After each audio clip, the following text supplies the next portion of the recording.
Alright, so I'm about to put my shock in. Good thing I didn't even have to use the spring compression tool, so that's a good thing. So I'm just gonna slip the top of the shock, up here, the two bolts, line it up, and the hat here, or excuse me, the fork on the bottom of the shock, the strut. I need to actually push the knuckle down a little bit. All right, I need to push the knuckle down to clear the shock. So let's see how well this goes. It should be pretty fast. Make sure you have it oriented properly, so the bottom of the shock here, the nut side is towards the front.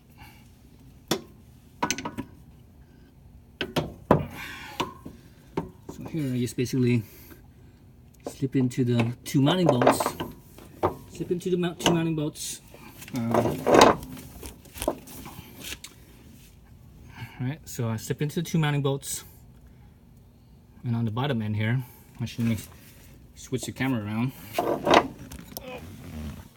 Oh. It's getting heavy. Oh man, it's getting heavy.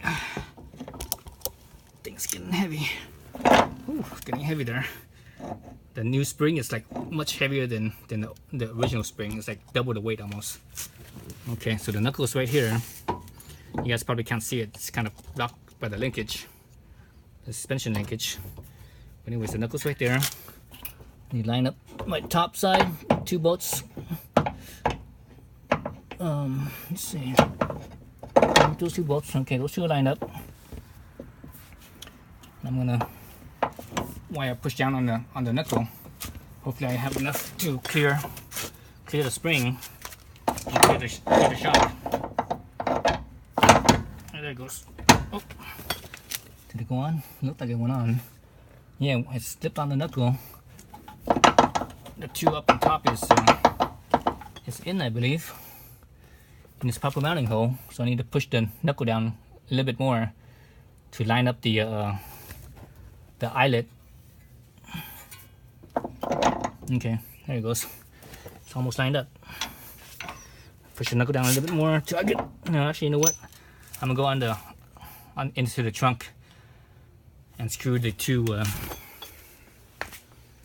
Screw those two nuts on the trunk, so that way it can hold the shock so it doesn't drop down. So these are the two nuts right there.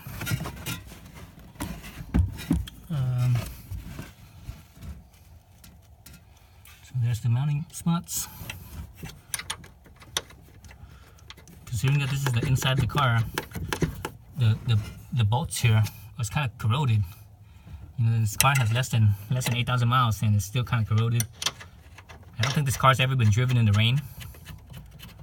Driven in like really light rain, like kind of sprinkling for like 5 minutes. And that was it. The previous owner, I don't think he drove it in the rain at all. But he did park it outside, so. Alright, so I just have the two nuts in there to hold that strut in place. Oops. Alright. So back down here. Now I just need to line up my let's see if I could adjust the tripod so you guys could see a little better. Still kind of, there you goes. So you guys can see the eyelet. Alright, so I'm gonna have to push the knuckle down to align the eyelet of the knuckle with the eyelet of the shock. Okay. Okay, I think it's in. Yeah, it's in. So just screw it in more.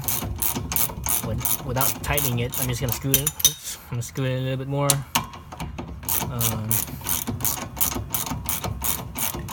I could go in and oops, god dang it. Then I could go and tighten all the linkages that I loosened up earlier.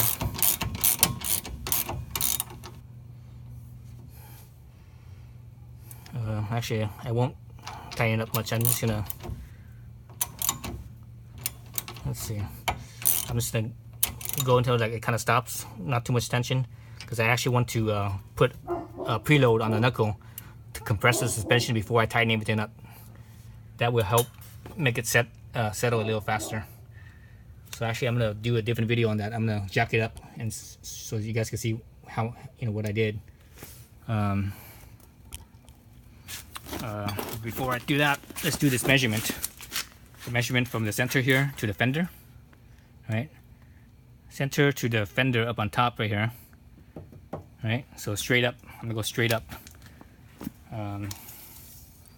So right now, I know the suspension is completely unloaded, so that means it's at full extension right now.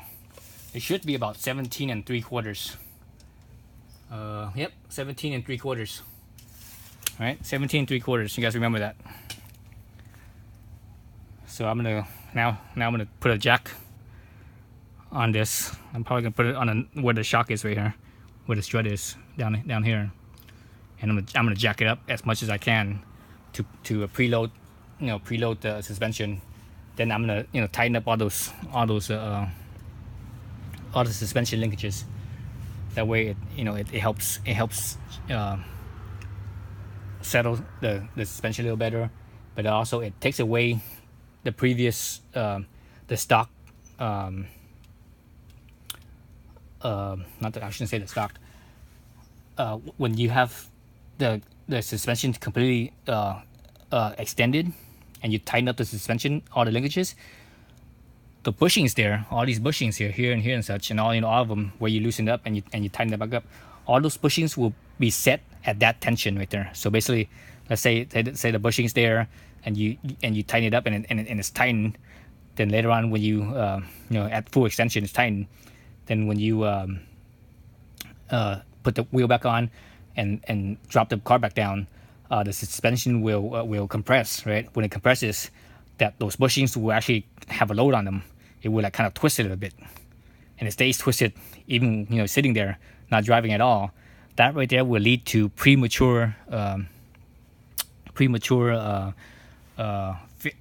of the bushings.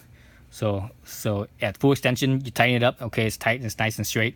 Then when you drop it down, it puts a load, you know, because its original neutral position was at full extension, so it stays extended. Then when you drop it down, it compresses so it twists, so it puts a load, and that load is constant. Doesn't matter you drive or not. So that will wear out the bushings faster.